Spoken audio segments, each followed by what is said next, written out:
हुजूर सल्लल्लाहु अलैहि वआलिहि वसल्लम हमेशा इस बात का शिद्दत से एहतमाम फरमाते थे कि आप सल्लल्लाहु अलैहि वआलिहि वसल्लम की किसी बात या किसी तर्ज़ अमल की वजह से किसी को दिली तकलीफ़ ना पहुँचे।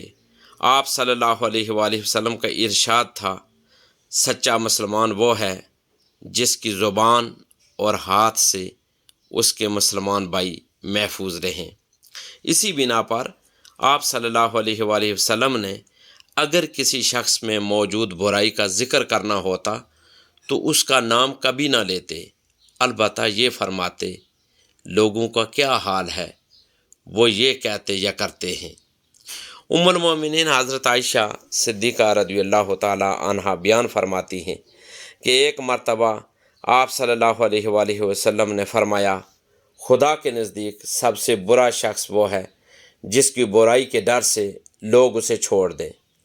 एक मौका पर उम्मुल मोमिनीन हज़रत ज़ैनब रज़ियल्लाहु ताला अन्हा ने उम्मुल मोमिनीन हज़रत सफ़िया रज़ियल्लाहु ताला अन्हा को यहूदिया कह दिया। आप सल्लल्लाहु अलैहि वसल्लम को इससे सख्त सदमा हुआ और कई दिन तक हज़रत ज़ैनब रज़ियल्लाहु ताला अन्हा से कलाम ना फरमाया। एक मजलिस में एक शख्स हज़रत अबू बकर सिद्दीक़ रज़ियल्लाहु ताला अन्हो के सामने उनको बुरा भला कह रहा था और हज़रत अबू बकर सिद्दीक़ रज़ियल्लाहु ताला अन्हो खामोश थे। लेकिन जब वो हद से बढ़ा तो हज़रत अबू बकर सिद्दीक़ रज़ियल्लाहु ताला अन्हो ने उसे जवाब दिया। ये देखकर आप सल्लल्लाहु अलैहि वसल्लम मजलिस से उठकर चल दिए।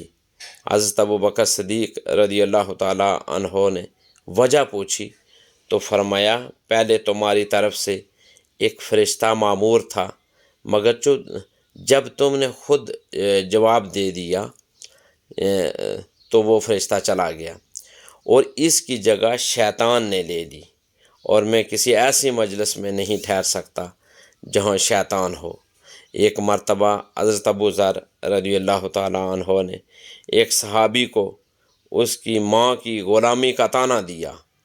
आप सल्लल्लाहु अलैहि वसल्लम को पता चला तो फरमाया, ए अबू ज़र, अभी जाहिलाना जो आदात हैं वो बाकी हैं, और फिर इससे मामला साफ़ करने का हुक्म दिया।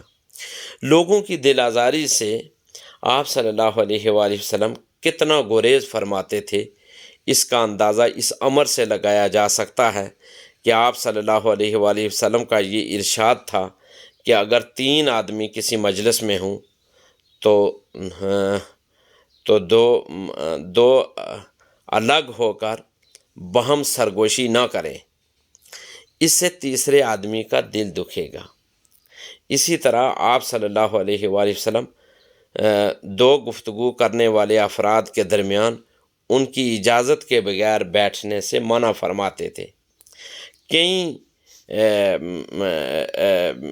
मुसलमान ऐसे हैं जो एक दूसरे को गाली भी देते हैं, लेकिन सुने आका, अपने प्यारे आका सल्लल्लाहु अलैहि वसल्लम की सुन्नत है क्या है, किसी मुसलमान को गाली देना आप सल्लल्लाहु अलैहि वसल्लम के नज़दीक फ़िस्क यानी बदअमली और उसे काफर कहना कुफ्र के मुतरादिफ है। आप सल्लल्लाहु अलैहि वसल्लम ने फरमाया, तुम में से जो शख्स बाज़ार से मस्जिद में आए और उसके हाथ में तीर हों तो उनके नोक वाली सिमत को अपने हाथ में पकड़ कर रखे, ऐसा न हो कि किसी मुसलमान को लग जाए। आप सल्लल्लाहु अलैहि वसल्लम गीबत करने की भी इसी बिना पर सख्त मज़म्मत फरमाते थे कि इससे दूसरों की दिल शिकनी होती है। फरमाया, जन्नत में चुगलखोर कभी दाखिल नहीं हो सकेगा। आप सल्लल्लाहु अलैहि वसल्लम के नज़दीक गीबत का मफ़हूम ये था, यानी ये सुनने वाली बात है, गीबत का मफ़हूम ये था यानी किसी का इस अंदाज से पसे पोश्त ज़िक्र करना कि अगर वो सुने तो नापसंद करे। इसके बरक्स हर काम में नरमी और खुशगोई और मुसलमान भाई से नेकी के कामों में तावन आप सल्लल्लाहु अलैहि वसल्लम का मामूल था। دیکھیں یہ دنیا بہت عارضی ہے، اس دنیا کے اندر رہتے ہوئے یہ بات یاد رکھنے کی ہے کہ اگر پریشانیاں حد سے بڑھ جائیں، تکلیفیں بڑھ جائیں، پریشانیاں بڑھ جائیں تو کیا کریں، یہ سنیں۔ اللہ تبارک و تعالی قرآن مجید فرقان حمید میں ارشاد فرماتا ہے، الا بذکر اللہ تطمئن القلوب، خبردار دلوں کا اطمینان تو صرف اللہ کے ذکر میں ہے۔ یہ آیت ہمیں واضح طور پر بتاتی ہے کہ دنیا کے مال، رشتے، عہدے یا شہرت میں سکون نہیں، بلکہ اللہ کی یاد میں سکون ہے۔ ایک دوسرے مقام پر اللہ تبارک و تعالی ارشاد فرماتے ہیں، وَاسْتَعِینُوا بِالصَّبْرِ وَالصَّلَاةِ، فرمایا صبر اور نماز کے ذریعے مدد طلب کرو۔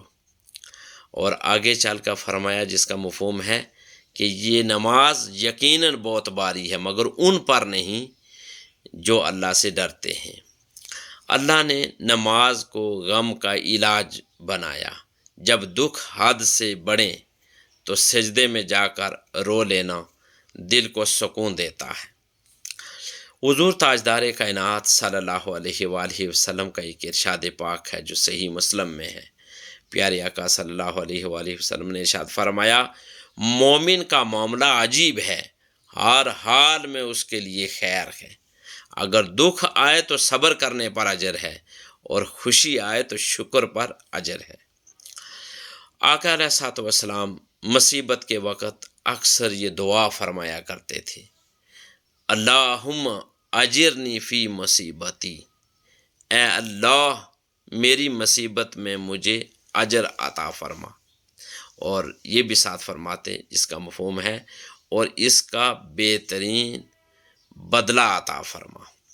یہ دعا دل کو سکون دیتی ہے اور یہ آزمائش بھی وقتی ہے، اس کے بعد آسانی ہے۔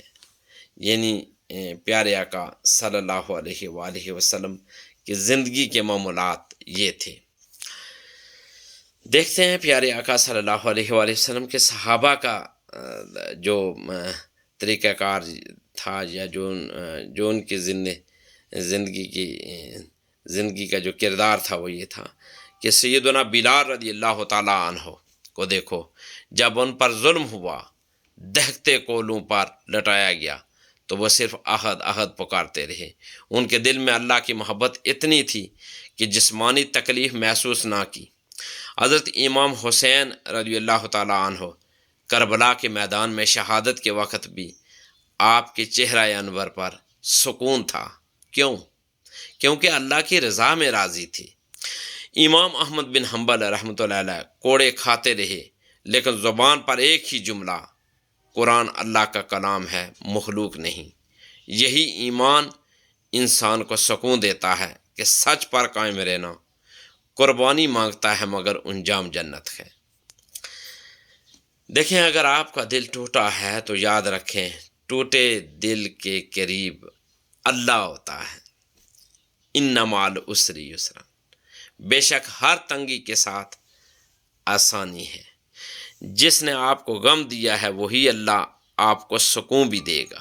جس نے آنکھوں سے آنسو نکلوائے ہیں وہی اللہ دل کو راحت بھی دے گا۔ جب غم، دکھ اور تکلیف حد سے بڑھ جائیں تو نماز کا سہارا لو، اللہ کے ذکر میں مشغول ہو جاؤ، صبر اور دعا کو اپنا ہتھیار بنا لو۔ صحابہ کرام رضوان اللہ علیہ مجمعین اور صالحین کی زندگیوں کو دیکھو، قرآن پڑھو کیونکہ قرآن شفا ہے۔ اور فرمایا کہ